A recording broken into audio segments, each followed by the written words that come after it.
Je m'appelle Buffy Meyers. J'ai 36 ans et j'ai donné 22 ans de ma vie à l'imprimerie de mon père, avant qu'il ne la cède à ma petite sœur, devant tout le personnel de l'atelier. Son unique explication tenait en une seule phrase, elle est juste plus douée avec les gens. Il y avait un gâteau. Il y avait une bannière. Il y avait 11 employés qui fixaient leurs chaussures, pendant que mon père souriait comme un homme faisant un geste généreux. J'ai rangé mon bureau en 20 minutes, j'ai accroché mes clés au clou près de la porte, et j'ai touché la presse de mon grand-père en sortant. Je n'ai rien claqué. Une semaine plus tard, leur plus gros client a refusé de renouveler son contrat. Puis un autre est parti. À la fin du mois, mes parents m'appelaient. 3 messages vocaux en une seule nuit. J'ai simplement souri et laissé sonner. Car ce que ma famille ne comprenait pas encore, ce qu'il leur faudrait 8 mois pour comprendre, c'est qu'ils n'avaient pas donné l'entreprise à Sarah. Ils lui avaient seulement donné l'enseigne de la devanture. Et ce qu'ils ont fait de cette enseigne, c'est la partie que je veux que vous entendiez. Bienvenue sur Calm Drama Stories, où les femmes silencieuses cessent de tout porter sur leurs épaules et où les familles apprennent ce que le silence coûte. Si vous avez déjà fait le travail pendant que quelqu'un d'autre récoltait les lauriers, cette histoire est la vôtre. Laissez un commentaire ci-dessous et n'oubliez pas de vous abonner.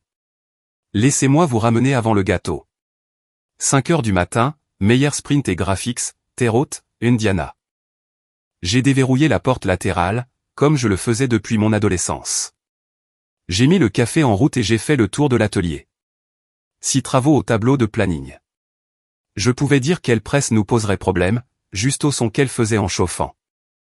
De la même manière qu'une mère distingue une fausse tout d'une vraie. Je faisais une version de ce rituel depuis 2003, quand j'avais 14 ans et que mon grand-père, Earl, me payait 5 € le samedi pour balayer les chutes de papier et garder mes opinions pour moi. J'ai mal réussi la deuxième partie. À 18 ans, j'étais à plein temps. À 26 ans, je dirigeais toute l'opération, la planification, les devis, les contrôles de presse, la liste des fournisseurs, le transport, et les appels téléphoniques paniqués. Quand l'hôpital avait besoin de 30 000 dossiers de patients en une semaine, ils n'appelaient pas le numéro du bureau. Ils appelaient mon portable. Quand les programmes du district scolaire sont sortis de travers dans un atelier à 2 comtés de là, quelqu'un leur a donné mon numéro, et nous avons corrigé le tir pendant la nuit. Voici l'étrange arithmétique de ma vie, chaque grand client que nous avions pouvait vous donner mon nom, mais ma propre carte de visite ne le pouvait pas. En 22 ans, il n'y a jamais rien eu d'écrit sous « Buffy Meyers ». Pas de titre. Papa disait toujours qu'il s'en occuperait. Et oui, Buffy. J'ai été nommé d'après ma grand-mère, Bella, qui détestait assez son propre nom pour arranger le mien. Et j'ai entendu toutes les blagues de vampires auxquelles vous pensez en ce moment. J'ai arrêté de rire vers 1998.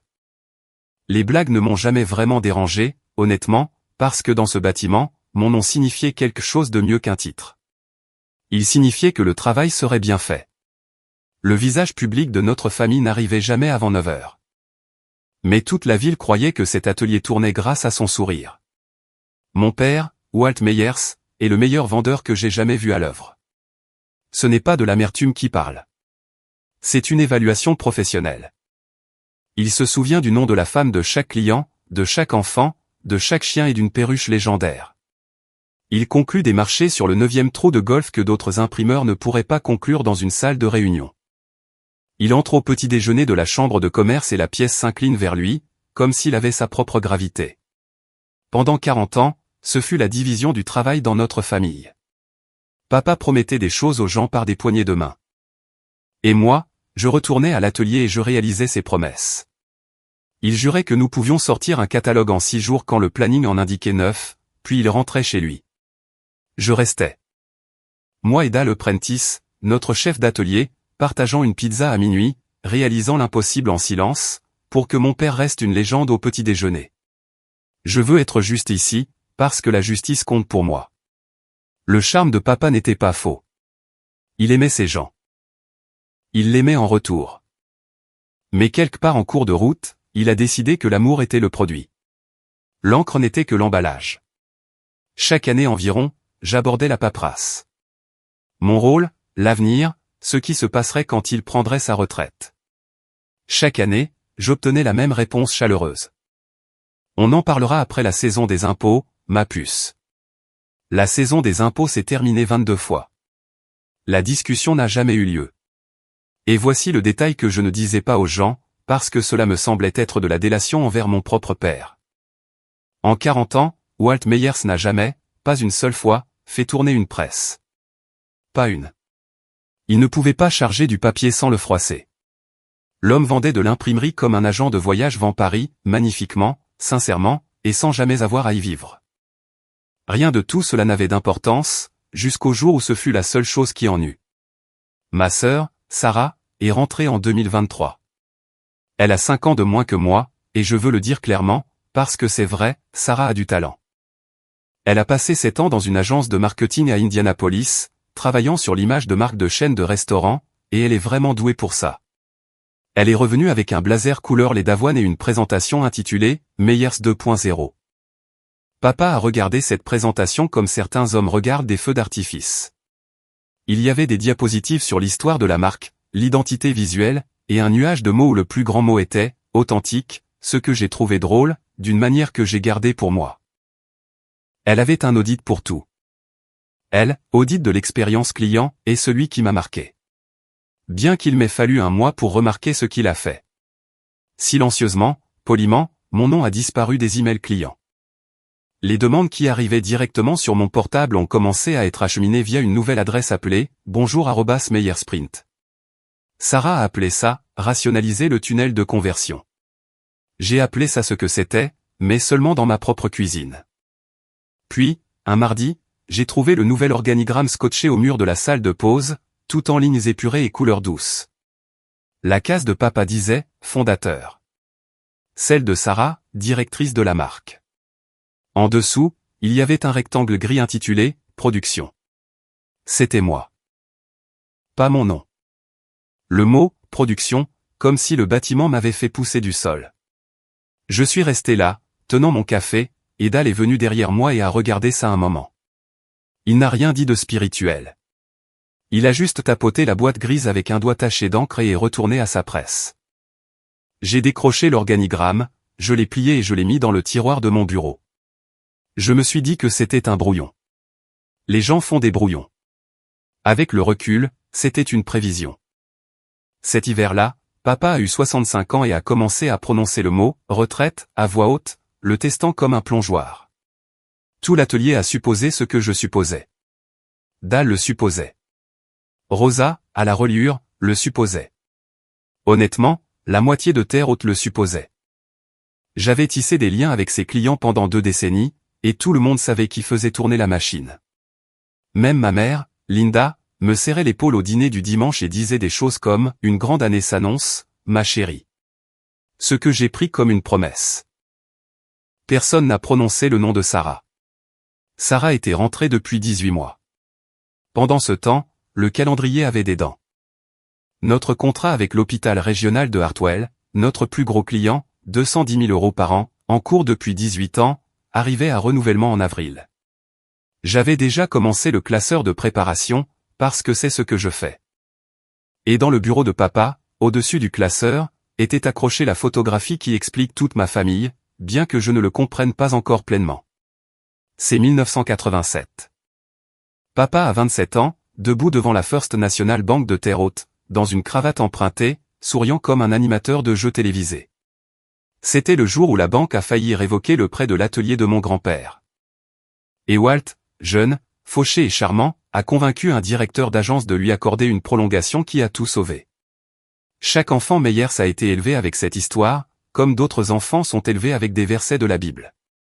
Le sourire qui a sauvé l'atelier.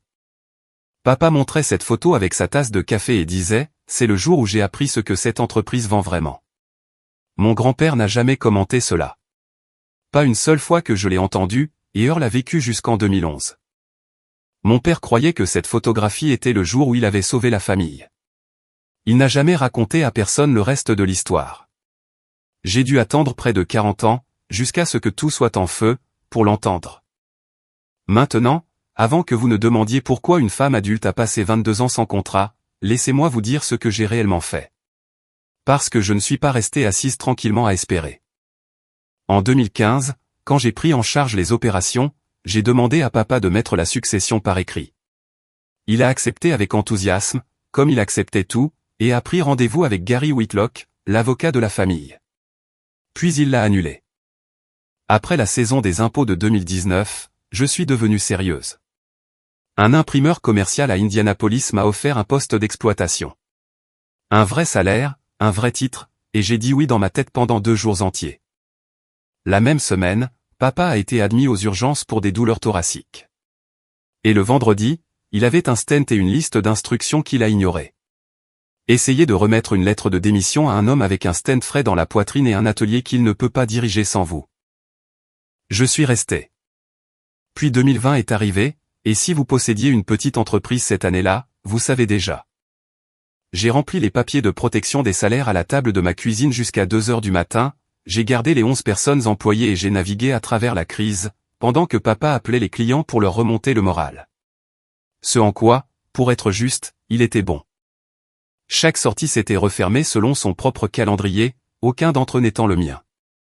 Voici la seule protection que j'avais, bien que je ne sache pas encore que cela aurait de l'importance. Pendant toutes ces années, personne ne m'a jamais demandé de signer un contrat de travail. Pas de contrat, pas de clause de non-concurrence, rien. Nous sommes une famille, disait toujours papa, et la famille ne fait pas de paperasse. Il le disait avec chaleur. Il s'avère que cette phrase coupe dans les 2 sens, et il ne l'avait jamais lue que dans un seul. Donc, quand papa a finalement convoqué une réunion en avril dernier, ma première pensée a été que Whitlock devait enfin avoir rédigé les papiers. Il n'y avait pas d'avocat à cette réunion. Il y avait un gâteau. Vendredi 11 avril 2025. 11h45. Papa a appelé tout le monde dans l'atelier principal, entre les presses, et j'ai remarqué les détails dans le désordre. D'abord, le gâteau, un grand gâteau rectangulaire, glaçage blanc, lettres bleues. Puis la bannière, imprimée sur notre propre machine grand format, que quelqu'un avait dû faire tourner la veille sans que je le sache, et cela seul aurait dû tout me dire, nouveau chapitre. Puis le blazer de Sarah. Puis ma mère, debout légèrement derrière papa, les mains jointes, comme si elle était à un enterrement pour quelqu'un qu'elle ne connaissait pas bien. Papa a fait un discours sur les 56 ans de Meyers-ONC, sur son père, Earl, sur la famille. Il a eu les larmes aux yeux à tous ses repères habituels. Et puis il a dit, aussi enjoué qu'un bulletin météo. Donc, à partir du 1er juin, je remets les clés à Sarah. Elle va faire entrer cet endroit dans le futur. La pièce a fait quelque chose que je n'oublierai jamais. Toutes les têtes se sont tournées vers moi. Pas vers Sarah, vers moi. La mâchoire de Dal est tombée quelque part au sud de son col. Rosa a carrément dit, attendez, à voix haute. Je suis resté très immobile et j'ai posé la seule question qui comptait, de la voix la plus calme que je possédais. Qui va diriger les opérations? Et mon père, devant 11 employés, devant ma mère, devant la presse Edelberg de mon grand-père, a fait un geste de la main comme s'il balayait une miette de la journée et a dit, oh, on réglera tout ça. Sarah est la bonne personne. Elle est juste plus douée avec les gens. Elle est juste plus douée avec les gens. Voilà. 22 ans de tirage à 2 heures du matin, pesé contre un nuage de mots, et le nuage de mots a gagné. Sarah, au moins, a eu la décence de regarder le sol. Puis elle s'est ressaisie, s'est avancée, tout sourire, et a annoncé sa première initiative, une refonte complète de la marque, un nouveau logo, de nouvelles couleurs, un nouveau nom, parce que, et je cite, Meyers Print et Graphics, ça sonne un peu poussiéreux. Ma mère a ri d'une note nerveuse, trop forte. Quelqu'un a coupé le gâteau. Je suis resté au milieu de l'œuvre de ma vie, pendant que les gens mangeaient du glaçage dans des assiettes en carton. Et j'ai senti quelque chose dans ma poitrine devenir très silencieux, comme une presse qui s'éteint. Je n'ai pas crié. Je veux que ce soit consigné, car la version de Sarah de cette histoire incluait autrefois le mot « tempête ». Et il n'y a pas eu de tempête. J'ai marché jusqu'à mon bureau pendant qu'il mangeait encore du gâteau, et je l'ai rangé en 20 minutes. Une boîte en carton, ma tasse, mon pull, une photo d'Earl à la journée portes ouvertes de 1974, et le stylo plume qu'il m'a laissé à sa mort. J'ai laissé chaque dossier client, chaque liste de fournisseurs, chaque mot de passe imprimé et étiqueté dans le tiroir du haut, parce que c'est la différence entre partir et tout brûler. Et j'avais besoin que cette différence soit visible. Puis j'ai marché jusqu'à la porte latérale et j'ai accroché mon trousseau de clés au clou. Tout, y compris la petite clé en laiton de la salle des presses que je portais depuis mes 16 ans. En sortant, je me suis arrêté à la Heidelberg, la presse de mon grand-père, achetée en 1974, plus vieille que moi et toujours plus vraie que la plupart des gens. J'ai posé ma main à plat sur le châssis une seconde. Juste une seconde. Ma mère m'a rattrapé dans le parking, le visage déjà prêt à me dire « Ne fais pas de scène », et a dit « Buffy, ne fais pas de scène ». Je l'ai regardé, ma boîte sur la hanche, et j'ai dit « Je ne fais pas de scène, maman. Je fais une sortie. » Et j'ai conduit jusqu'à ma petite maison sur Maple Avenue et je me suis assise dans le silence. 7 jours. C'est tout ce dont la gravité a eu besoin. Maintenant, avant de vous dire ce que l'hôpital a fait ce vendredi-là, je veux savoir quelque chose. Si vous vous êtes entraîné toute votre vie pour une place à une table et que vous l'avez vu donner à quelqu'un avec une plus belle présentation, dites-moi dans les commentaires d'où vous écoutez ce soir. Je les lis tous. Et restez à l'écoute, car ma famille mangeait encore du gâteau, et la première facture importante était déjà postée. Le premier lundi de mon chômage, je me suis réveillé à 5 heures par pure habitude, et je suis resté là, à écouter une maison sans emploi du temps. En 22 ans, je n'avais jamais été à la maison un jour de semaine. À 7 heures, j'ai appris que ma propre cuisine reçoit une belle lumière. J'ai appris que mon voisin promène un corgi en imperméable. Le corgi, pas le voisin. Et j'ai appris que mon téléphone ne se souciait pas de mon départ, car les appels continuaient d'arriver. Simplement pas de ma famille. Mercredi matin, c'était Janet de l'hôpital régional de Hartwell, leur coordinatrice d'impression, d'un ton faussement décontracté.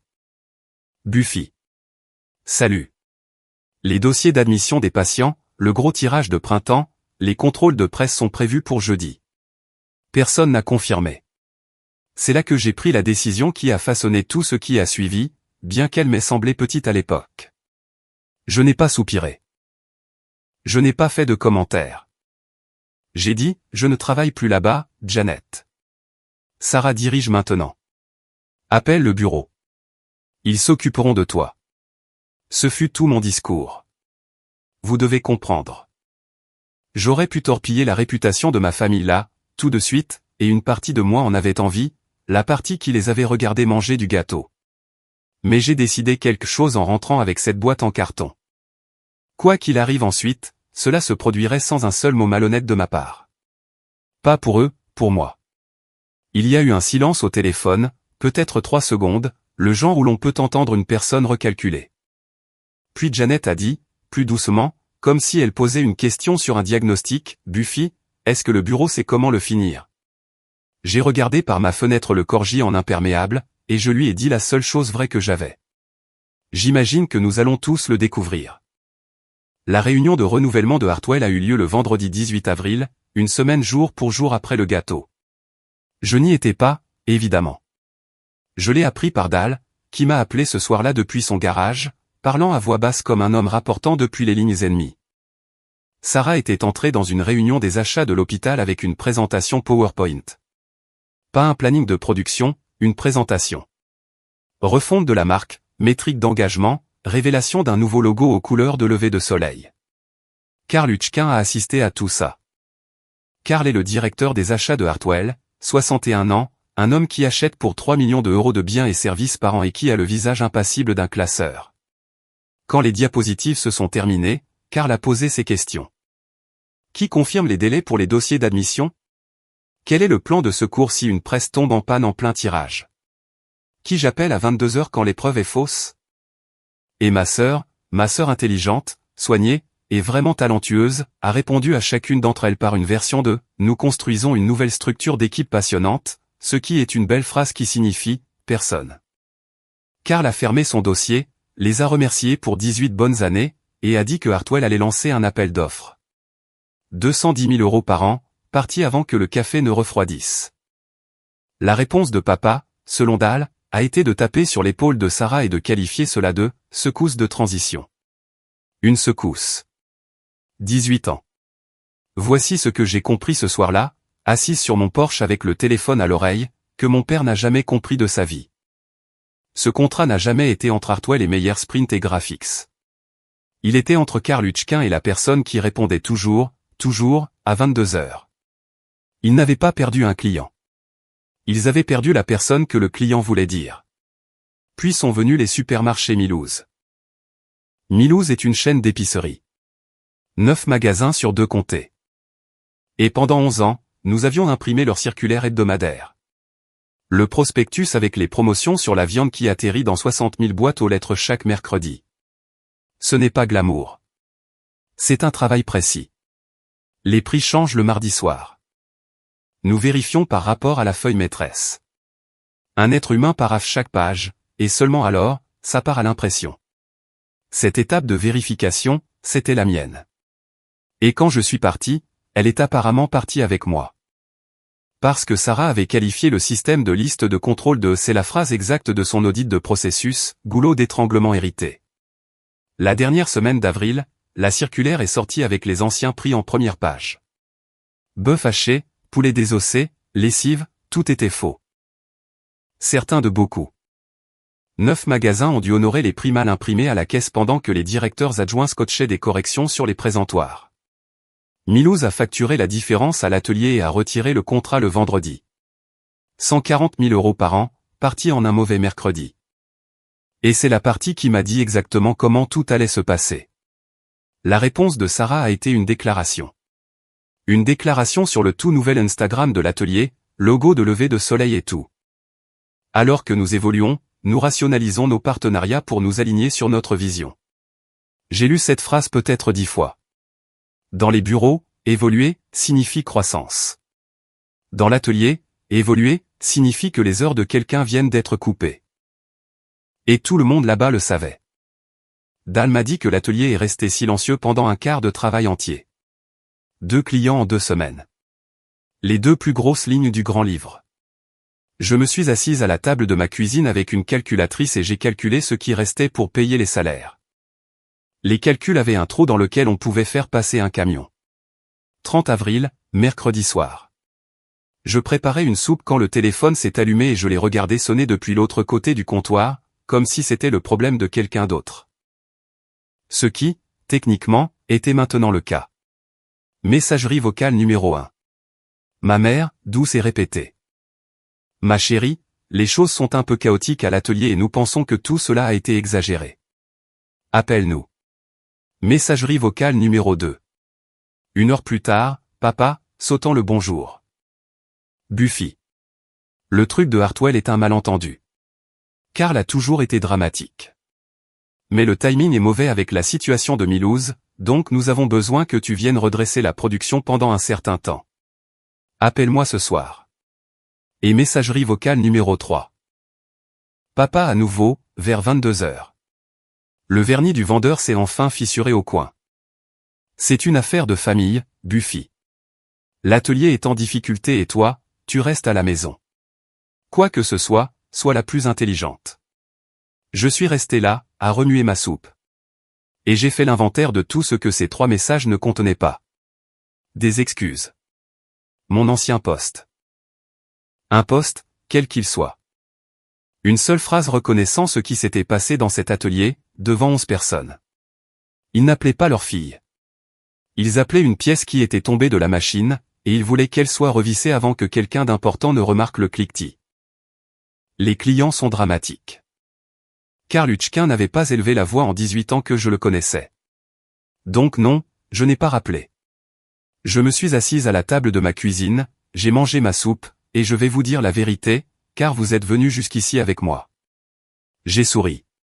Seul, dans ma cuisine. Un lent sourire. Ma famille a pris mon silence pour de la bouderie. Ce n'était pas de la bouderie.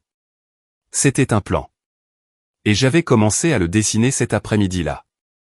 Ma mère est une femme qui croit qu'il n'y a aucune blessure qu'un rôti ne puisse guérir. Donc, le premier dimanche de mai, j'ai été convoqué à déjeuner. J'y suis allé. Vous vous demandez peut-être pourquoi, et la réponse honnête est que 36 ans d'amour pour des gens ne s'éteignent pas parce qu'ils vous ont brisé le cœur un vendredi. La table était dressée avec la belle vaisselle, ce qui, dans ma famille, signale une négociation.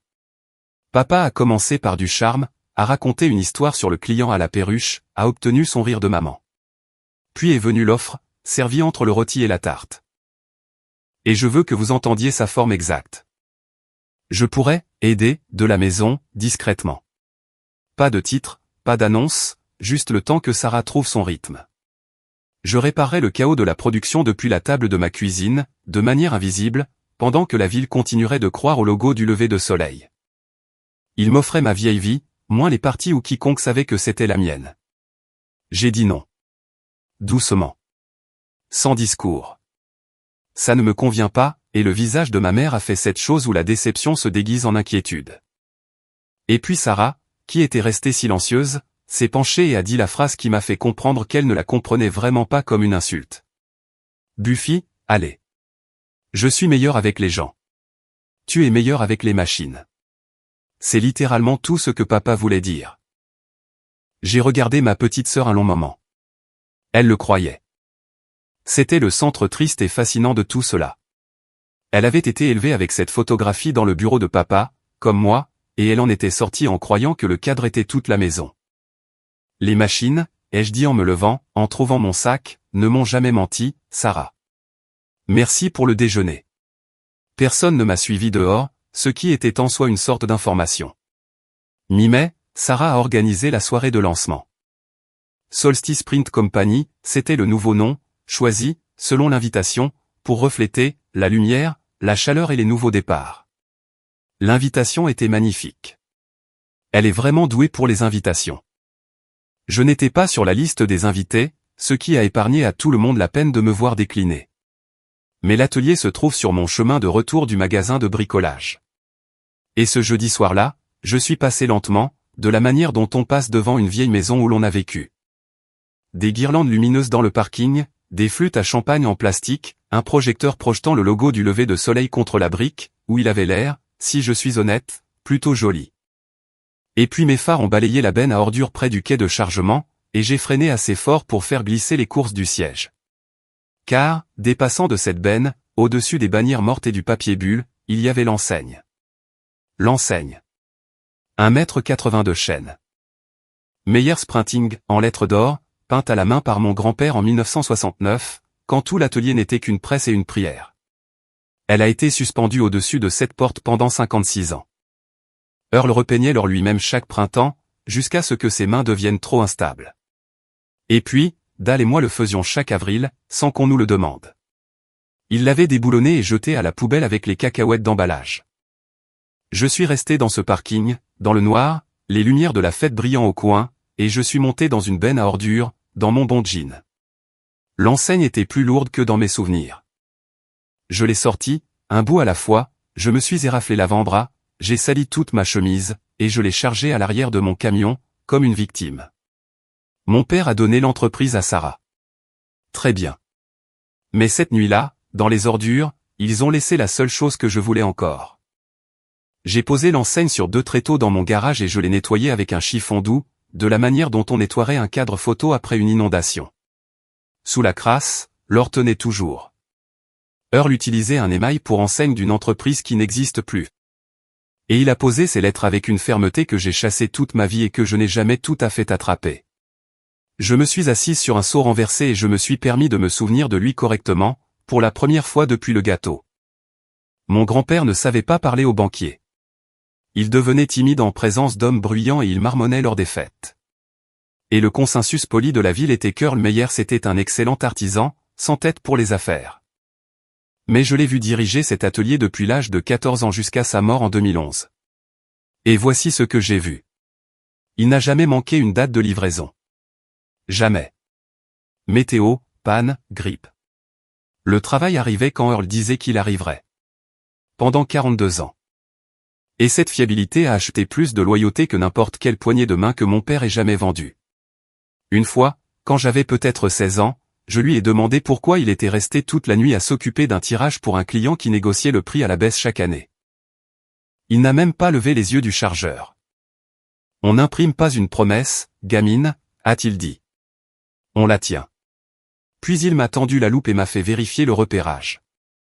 Car pour Earl, il n'y avait pas de leçon sans travail attaché. Je me suis assise dans mon garage, à regarder ses lettres. Et puis je suis rentré et j'ai ouvert le dossier où je garde ma vie. 43 000 € d'économie, un camion payé, une petite maison avec un grand garage. Et j'ai ouvert mon ordinateur portable et j'ai commencé à chercher quelque chose. Je n'étais pas prête à dire quoi, même à moi-même. La dernière semaine de mai, Solstice a licencié Dal Prentice. 31 ans dans cet atelier.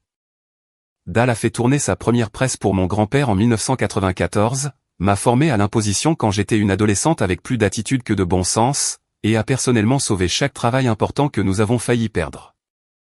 Les papiers de licenciement, il me les a lus au téléphone depuis son camion dans le parking, de la voix la plus plate que je lui ai jamais entendue. Il citait des défaillances de qualité continue, avec l'erreur d'impression de Milou citée comme exemple. La liste de contrôles que Sarah avait supprimée comme un goulot d'étranglement hérité. Son échec était maintenant officiellement la faute de Dal. Ils l'ont raccompagné avant le déjeuner. Il a 58 ans. Sa femme a la bonne assurance, Dieu merci. Mais ce n'est pas le sujet. Et vous savez que ce n'est pas le sujet.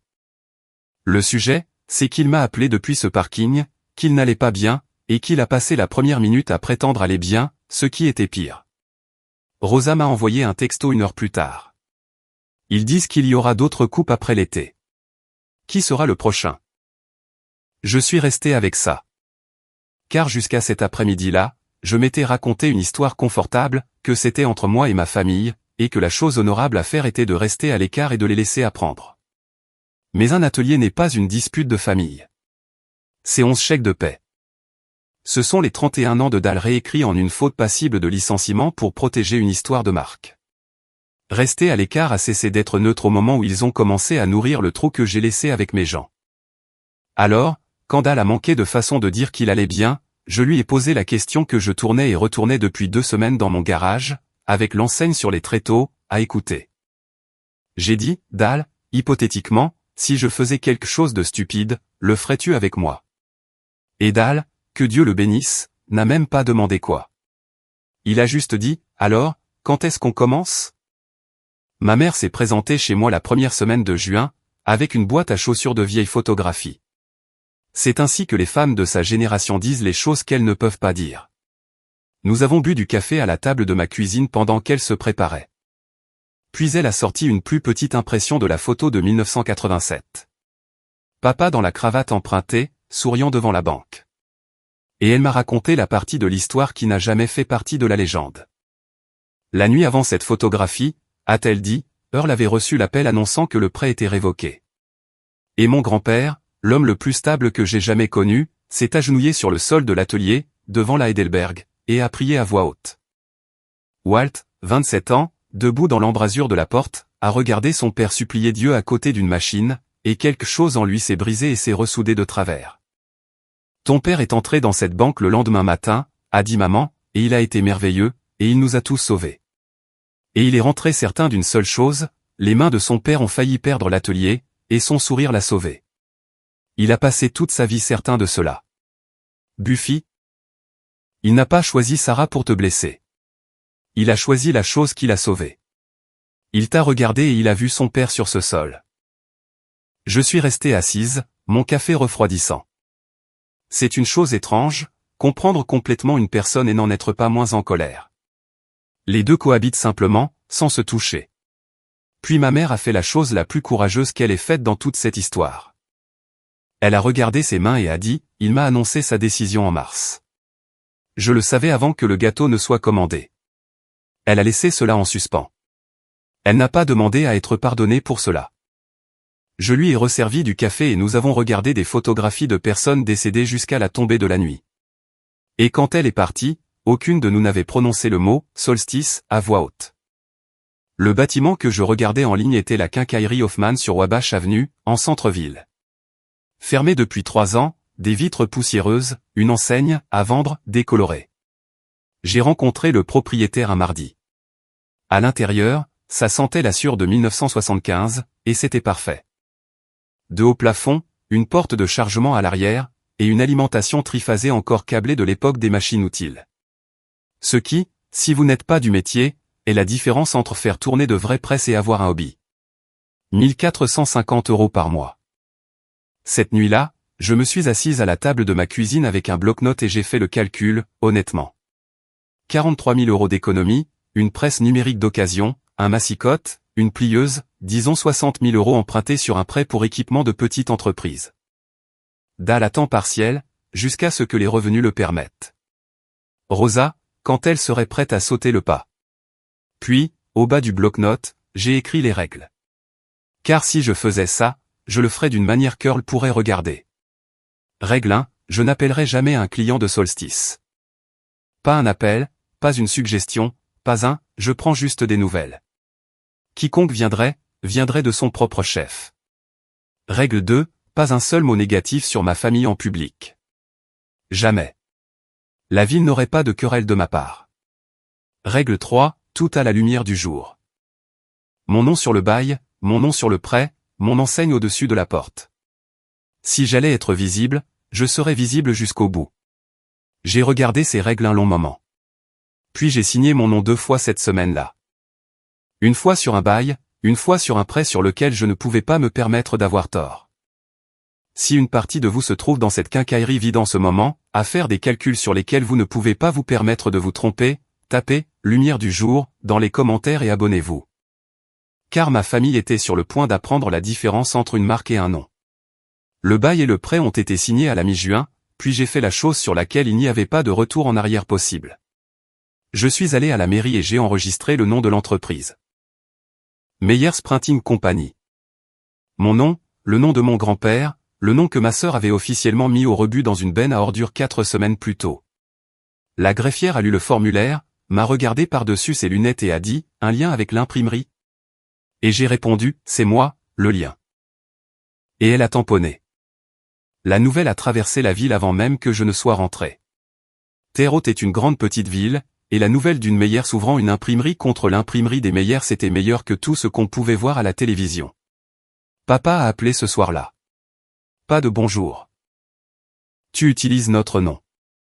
Sa voix avait une hauteur que je ne lui avais jamais entendue. Et j'ai réalisé, en tenant le téléphone loin de mon oreille, que j'écoutais mon père perdre une négociation pour la première fois de sa vie. Tu fais ça pour me punir. Tu prends le nom de la famille pour blesser cette famille. J'ai attendu qu'il s'arrête. Puis j'ai dit la phrase que j'avais répétée exactement 0 fois, c'est ainsi que je sais qu'elle était vraie. C'est mon nom aussi, papa. Vous l'avez jeté. Je suis allé le ramasser. Il était dans la benne, à côté du papier bulle. Silence au téléphone. Un long silence. Quand il a de nouveau parlé, il avait retrouvé sa voix de vendeur, m'a dit que les avocats auraient des opinions à ce sujet, et a raccroché avant que je puisse répondre. Ce qui était une miséricorde, car je n'avais pas de réponse plus grande que celle que j'avais déjà donnée. La lettre de l'avocat de Solstice est arrivée 9 jours plus tard, sur du très beau papier. Je l'ai lu 2 fois à la table de ma cuisine, puis, je n'en suis pas fier, mais vous méritez la vérité, j'ai ri. Parce que j'avais passé 22 ans à travailler avec des marques déposées et des noms commerciaux, et celui qui avait écrit cette lettre était sur le point d'avoir un appel téléphonique très gênant avec son client. L'appel téléphonique gênant a eu lieu, je suppose, car la lettre est morte tranquillement. Voici pourquoi. On ne peut pas, d'un côté, se débarrasser d'un nom, annoncer au journal que l'ancien nom ne reflète plus qui nous sommes, jeter son enseigne à la poubelle, puis prétendre qu'on en est toujours propriétaire. Et je n'utilisais pas leur marque de toute façon. J'utilisais mon propre nom de famille légal, sur une entreprise que je possédais entièrement, dans un secteur que ma famille a cessé de vouloir au moment où il a eu besoin de véritable encre. Leur avocat le savait mieux que moi. Donc, pendant que cette lettre se dégonflait, nous construisions. Juin et juillet ont été faits de sueur et d'acier d'occasion. Dal et moi avons transporté une presse numérique d'occasion d'un atelier en fermeture à Evansville, avons reconstruit un massicotte plus vieux que Rosa, et avons nettoyé 50 ans de poussière de quincaillerie de chaque recoin de ce bâtiment. Rosa a sauté le pas en août, est entrée un mardi avec sa boîte à outils et a dit que Solstice avait réduit la reliure à 3 jours par semaine, alors elle aimerait un plein temps avec une mutuelle. Merci. L'ouverture a eu lieu le lundi 4 août. Pas de fête de lancement, pas de guirlande lumineuse. J'ai déverrouillé la porte d'entrée à 7 heures, j'ai tourné le panneau, ouvert, écrit à la main, et j'ai commencé notre premier travail payant, des bulletins du dimanche pour 2 églises et les programmes funéraires pour les pompes funèbres Andric. L'impression la plus humble qui soit, et la moins indulgente, car un enterrement ne se reporte pas pour un bourrage papier. Nous avons livré, propre et à temps. Puis nous l'avons fait encore et encore, et le téléphone a commencé à sonner de lui-même. Je veux qu'un fait soit parfaitement clair, car c'est la colonne vertébrale de tout ce qui s'est passé ensuite. Je n'ai jamais passé un seul appel. Ni à Hartwell, ni à Milouz, ni à aucun client que j'avais servi sous le toit de mon père. Ils ont trouvé l'atelier via l'annuaire de la chambre de commerce, le journal, et la plus vieille technologie de l'Indiana, le bouche à oreille. Et la dernière semaine d'août, un SUV blanc avec un sceau de l'hôpital sur la porte s'est garé devant ma fenêtre. Karl Huchkin est entré dans mon atelier, un dossier à la main, a regardé les briques apparentes et la presse d'occasion comme un homme évaluant un cheval, et a dit « belle ossature ». Puis il a posé le dossier sur mon comptoir. Notre nouveau fournisseur d'Indianapolis a manqué une livraison mardi. Des dossiers d'admission de patients. J'en ai besoin de 3000 en 72 heures, 0 erreur. On m'a dit que c'est impossible avec votre équipement. J'ai ouvert le dossier. Les mêmes spécifications que j'avais écrites moi-même autrefois. J'ai reconnu mes propres marges, comme une écriture. Ce n'est pas impossible, ai-je dit. C'est juste désagréable. Karl a presque souri. Faites un prix juste. C'est un essai, Buffy, pas une faveur. J'ai fait un prix juste. Et puis, nous trois, Dal, Rosa, moi, avons géré ce travail comme un hôpital de campagne. Nous avons préparé le papier le jeudi soir, avons fait tourner les plaques en relais, et quand la plieuse est tombée en panne à 1h du matin, Rosa et moi avons alimenté à la main les 400 derniers, comme si nous distribuions des cartes. Nous avons livré le samedi, 4 heures en avance. J'ai porté les boîtes moi-même. Karl a vérifié 10 dossiers au hasard, a paraphé la feuille, puis est resté là un moment, les mains dans les poches de son manteau, me regardant de la manière dont il regarde une spécification, attentivement, de bout en bout. Vous savez ce que Walt disait de vous? Il disait que vous étiez meilleur avec les machines. J'ai acheté à cet atelier pendant 18 ans. Il a tapoté le comptoir une fois, comme un marteau. C'était avec vous que nous traitions, Buffy. Vous. Le reste, c'était du déjeuner. Il a signé un contrat d'essai de 6 mois la semaine suivante. Après que son SUV soit parti, je suis sorti vers mon camion dans la ruelle, je me suis assise derrière le volant et je l'ai agrippé jusqu'à ce que ma main cesse de trembler. 5 minutes, peut-être. Puis je suis retourné à l'intérieur et j'ai coupé du papier, car les programmes funéraires étaient dus, et le deuil garde un calendrier plus serré que la justification. Ce même soir, Dal a eu des nouvelles de son ancienne équipe. Solstice venait de décrocher un gros contrat pour stabiliser le navire, la soirée de remise des prix d'automne du district scolaire. Voici ce qui s'est passé avec les programmes de remise des prix. Et je voudrais que le dossier montre que je n'en ai tiré aucune joie. Presque aucune. La soirée de remise des prix d'automne du district scolaire du comté de Vigo est le genre d'événement dont les grands-mères encadrent les programmes. 500 programmes imprimés, avec le nom de chaque élève méritant. Solstice a réalisé le travail en octobre, a livré à temps pour une fois, et personne n'a remarqué l'erreur jusqu'à ce qu'une secrétaire du district lise la couverture un lundi après-midi. La date était fausse. L'événement était le jeudi. Le programme indiquait la mauvaise soirée. Envoyer 500 grand-mères dans un gymnase vide. Faux. Marjorie Fenn, la coordinatrice du district, a appelé tous les imprimeurs du comté à 19h ce soir-là, et mon téléphone a sonné en 4e ou 5e position. Elle me l'a dit, et je l'ai respecté pour ça. J'ai 3 jours, Buffy. Pouvez-vous sauver ça? Maintenant, je savais de qui était l'erreur. Elle le savait. Je le savais. Tout le comté n'était qu'un sourcil levé. C'est exactement pourquoi j'ai fait les choses absolument droit. Je lui ai facturé notre tarif d'urgence standard, le même que j'aurais facturé à un inconnu. Pas de réduction pour marquer un point, pas de prime pour marquer un autre point. Juste et juste, dans les deux sens. On n'imprime pas une promesse, on la tient, et je n'allais pas tenir la mienne de travers. Nous lui avons envoyé les épreuves à 9h le lendemain matin. Elle a paraphé la date elle-même, 2 fois, à ma demande, et a ri en le faisant. Et les programmes finis étaient dans son bureau en 48 heures. La soirée de remise des prix s'est déroulée parfaitement. 500 grand-mères ont encadré leur programme, sans rien savoir. Marjorie a appelé en novembre pour nous transférer tout le contrat annuel du district, à compter du nouvel exercice budgétaire. Et une semaine après cet appel, l'ancienne équipe de Dal a transmis la nouvelle que je redoutais en leur nom. La nouvelle qui signifiait que ce n'était plus une histoire sur mes sentiments. Pour la première fois en 56 ans, l'atelier que mon grand-père a construit a manqué de payer les salaires. La nouvelle du non-paiement des salaires est tombée le 7 novembre, et la ville le savait le 8, parce que les chèques de paie parlent. Le Tribune Star a publié un reportage sur les petites entreprises la même semaine. Je ne l'ai pas cherché. La tante de la journaliste recevait ses programmes funéraires de notre part, c'est ainsi que l'information fonctionne réellement. Avec une photo de moi à l'emplacement futur de la Heidelberg et le titre « Le nom Meyers est de retour ». Je l'ai lu avec mon café et j'ai ressenti un étrange mélange. Fier, et malade pour les gens que j'aimais. Sarah est venue le jour après la parution. Pas de scène. Ma sœur ne fait pas de scène. Elle fait des entrées. Mais cette entrée était différente. Manteau mal boutonné, mascara usé jusqu'à n'être qu'une suggestion, tenant le journal plié comme une preuve. « Tu es en train de voler ma vie », a-t-elle dit doucement.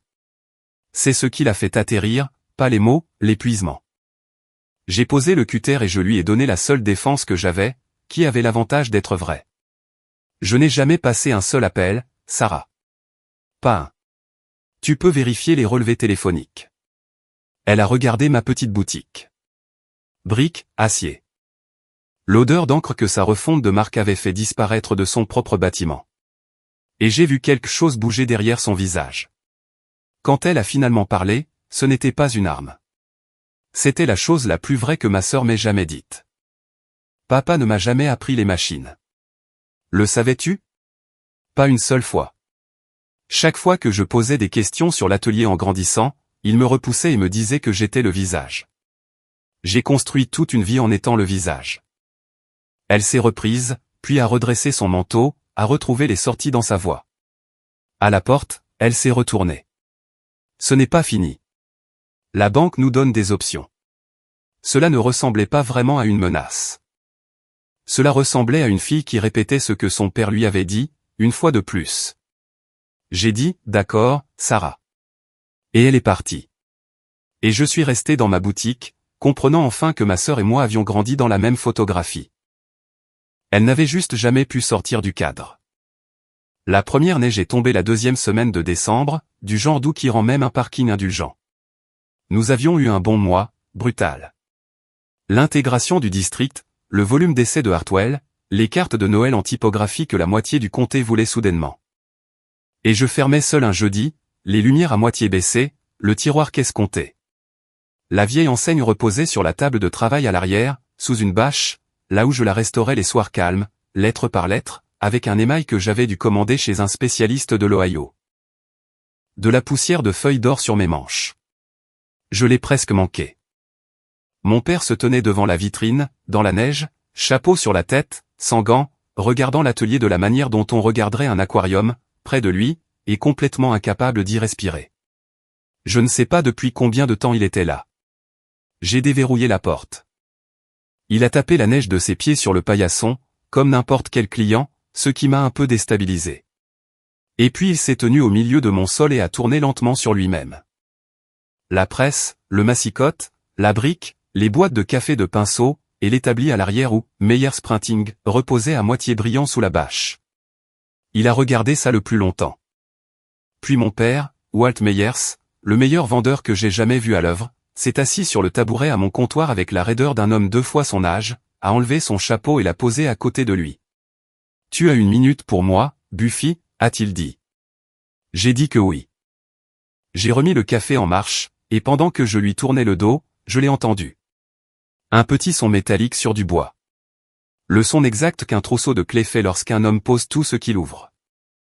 Quand je me suis retourné, les clés de l'atelier de mon grand-père étaient sur mon comptoir, et mon père les a fait glisser vers moi. Il a tout déballé, autour de ce café. Et je lui accorderai ceci, c'était le meilleur argumentaire de sa vie. Parce qu'il était fait de choses que j'avais réellement voulu. Reviens. Prends l'entreprise. Tout. Les papiers de propriété signés au bureau de Whitlock dans la semaine. Ça a toujours été censé être à toi, a-t-il dit, et sa voix s'est brisée sur « toujours ». Et je crois qu'il le croyait. La banque prolongerait la ligne de crédit si j'étais à la barre. Il avait déjà demandé, ce qui m'a dit à quel point il avait planifié cette conversation en avance. Sarah resterait en tant que directrice de la création. Elle a besoin d'un atterrissage en douceur, Buffy. C'est ta sœur. Mon atelier, cet atelier, serait intégré. Et puis le dernier terme, livré doucement, comme si c'était un cadeau. On dira aux gens que c'était le plan depuis le début. Transition de direction. Personne n'a à être embarrassé. Pas de querelle, pas de commérage. La famille sort de ça en ayant l'air forte. Voilà. La vieille monnaie, une fois de plus. L'histoire d'abord, la vérité, ou qu'elle puisse s'intégrer. J'ai regardé les clés sur mon comptoir. Pendant 10 ans, j'avais demandé à cet homme une seule page de papier avec mon nom dessus. 10 ans de saison des impôts. Maintenant, il signerait tout ce que je voulais d'ici vendredi. Tant que la ville n'apprenait jamais le véritable ordre des événements. Mon désir, emballé dans la seule condition qui m'avait étranglé toute ma vie. Je ne me suis pas fait confiance pour répondre cette nuit-là. Et je le lui ai dit clairement. J'ai besoin d'une nuit, papa. Il a hoché la tête, s'est levé, a mis son chapeau et s'est arrêté à ma porte. Prends les clés à la maison, au moins, a-t-il dit. Fais le tour. Il se souvient de toi. Alors je l'ai fait. Dieu m'aide, j'ai pris les clés. Je me suis laissé entrer dans l'atelier de mon grand-père à 22h cette nuit-là, seul, et je suis resté dans le noir, à le respirer. Chaque atelier a sa propre odeur. Celui-ci, c'était l'encre, l'huile de machine et un demi-siècle de poussière de papier, sous le fantôme des diffuseurs de lavande de Sarah, qui avait combattu l'encre pendant 1 an et demi et avait perdu. Je n'ai pas allumé les lumières principales. J'ai parcouru l'atelier à la lueur des panneaux de sortie, passant devant des presses silencieuses sous leur couverture, comme des chevaux dans des stalles. Et j'ai fini là où je finis toujours, à la Heidelberg. Quelqu'un l'avait drapé d'une bâche en plastique. J'ai enlevé la bâche. Elle méritait mieux. Et j'ai posé ma main à plat sur le châssis, de la manière dont je l'avais fait le jour de mon départ. Froid. Il n'avait jamais été froid de toute ma vie. Cette machine tournait chaude du lundi au samedi, pendant 50 ans. Dans l'embrasure de la porte de la réserve, j'ai trouvé les marques au crayon. Faible maintenant. Buffy, 14 ans, et un trait. 15 ans, et un trait. 16 ans. Plus grande. Earl me mesurait contre ce cadre de porte chaque été, comme si j'étais une récolte en cours. Ce bâtiment était chaque heure de ma jeunesse. Et il pouvait être à moi avant vendredi.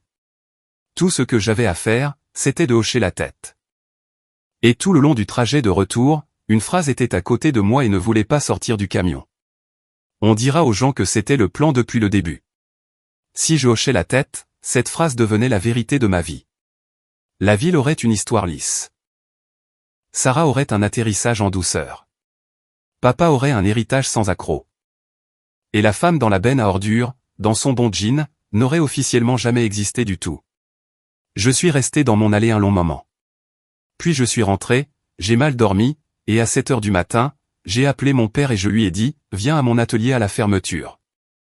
Il est venu à 6h, avec le même chapeau, et la neige faisait de nouveau sa chose douce et indulgente devant mes fenêtres. J'avais fermé tôt. J'avais du café, et nous nous sommes assis tous les deux à mon comptoir, comme un client et un imprimeur. Ce qui, au final, est ce que nous étions. J'ai posé son trousseau de clés entre nous. Puis je l'ai repoussé sur le bois, et le son qu'il a fait, petit, métallique, final, a été la chose la plus forte qui soit arrivée de toute la nuit. Non, papa. Il a regardé les clés, puis moi, et j'ai vu 40 ans de technique de conclusion s'assembler derrière ses yeux. Et j'ai levé la main avant que quoi que ce soit ne se déploie. Tu ne vas pas me faire changer d'avis, alors épargne-nous les belles histoires. Voici ma réponse. Et voici exactement pourquoi. Si je reprends cette entreprise dans le noir, avec une histoire de couverture sur le fait que c'était le plan depuis le début. Alors tout ce que tu crois est vrai. L'histoire l'emporte sur le travail. Le visage l'emporte sur les mains. Chaque heure que j'ai passée à ces presses devient quelque chose que nous ne mentionnerons plus jamais. Pour que la famille puisse avoir l'air forte au petit déjeuner de la chambre de commerce. J'ai passé 22 ans à être ton miracle silencieux, papa. Je ne vais pas signer pour un mandat à vie. Il a commencé à dire mon nom, et j'ai terminé le reste, doucement, car la douceur était tout ce qu'il me restait, et il était toujours mon père. Tu as dit à tout le monde que Sarah est meilleure avec les gens. Papa, regarde-moi. Je ne suis pas meilleur avec les gens. Je ne leur ai juste jamais menti. Mon père est resté assis, et j'ai vu le vendeur quitter son corps.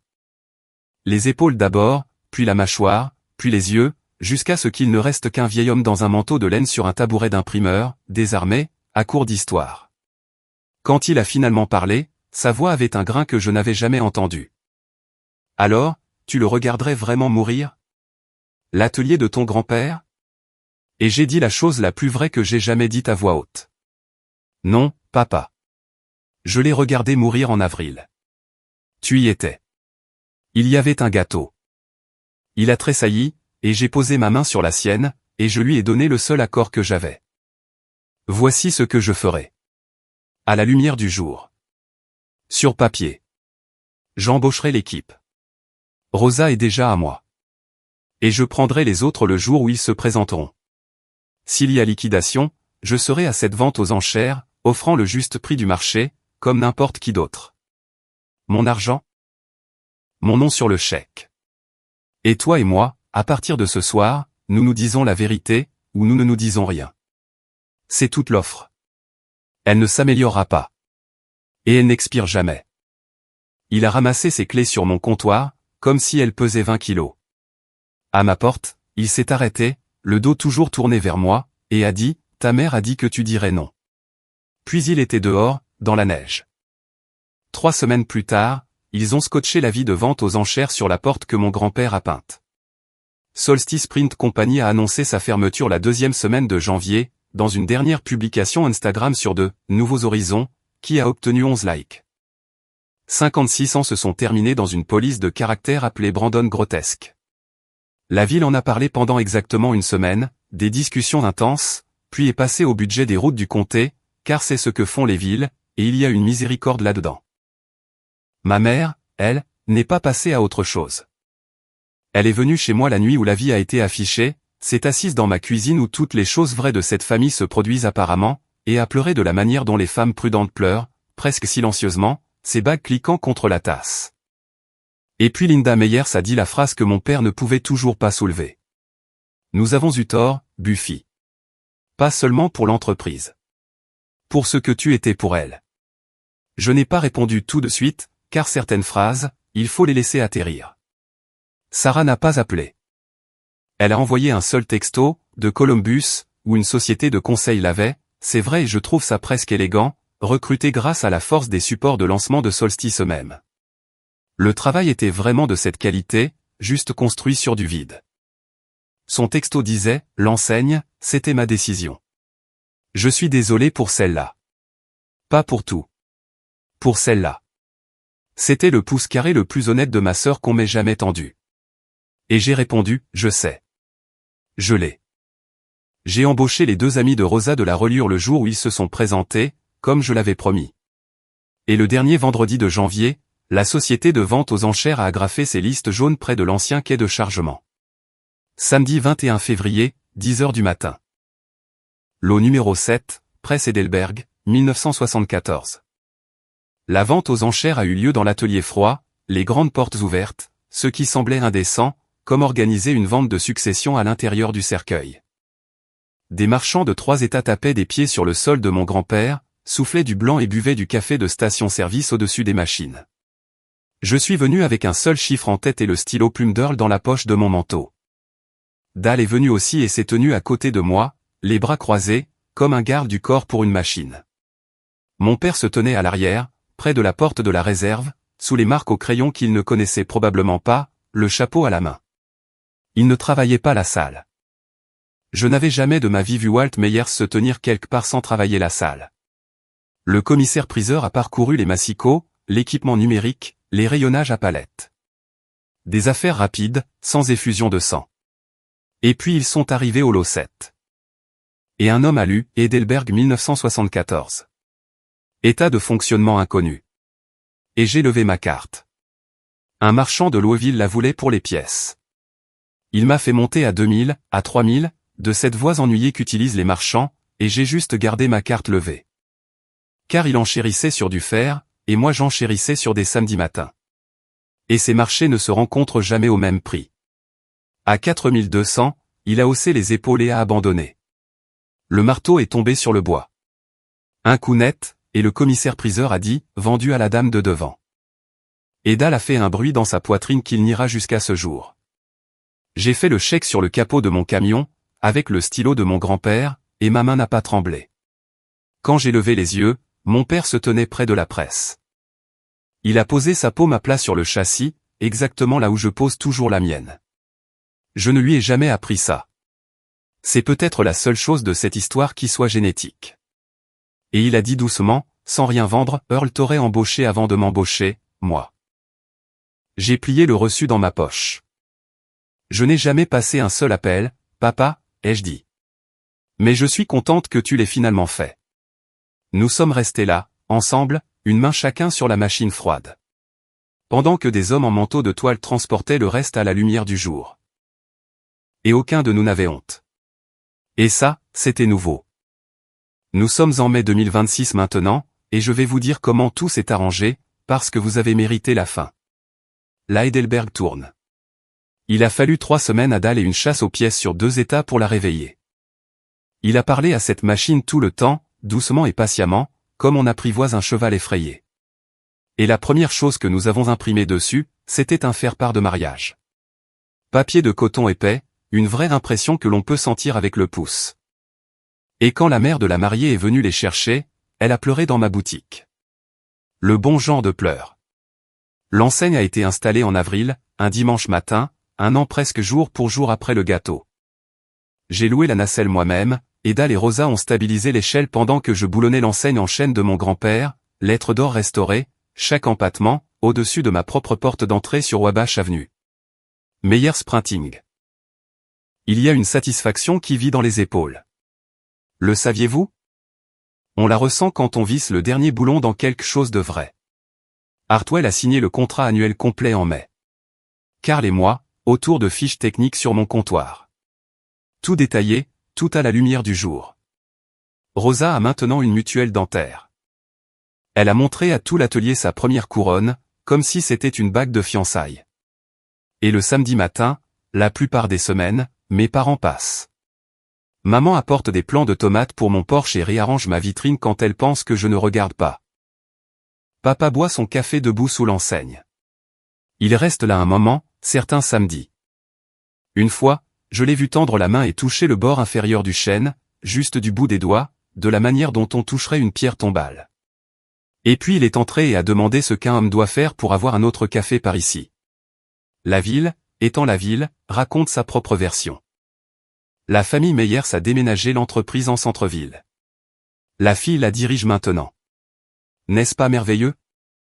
La version sympathique. L'histoire lisse. Toute ma vie, cette machine a mangé la vérité et a imprimé quelque chose de plus joli. Laissons-la tourner.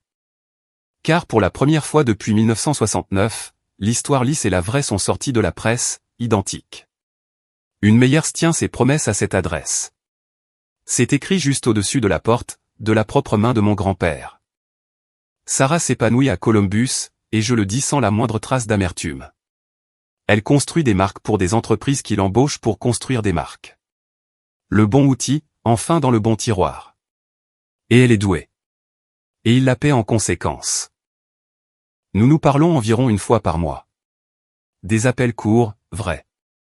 Le mois dernier, elle m'a demandé d'imprimer ses nouvelles cartes de visite, en typographie, et de les lui envoyer.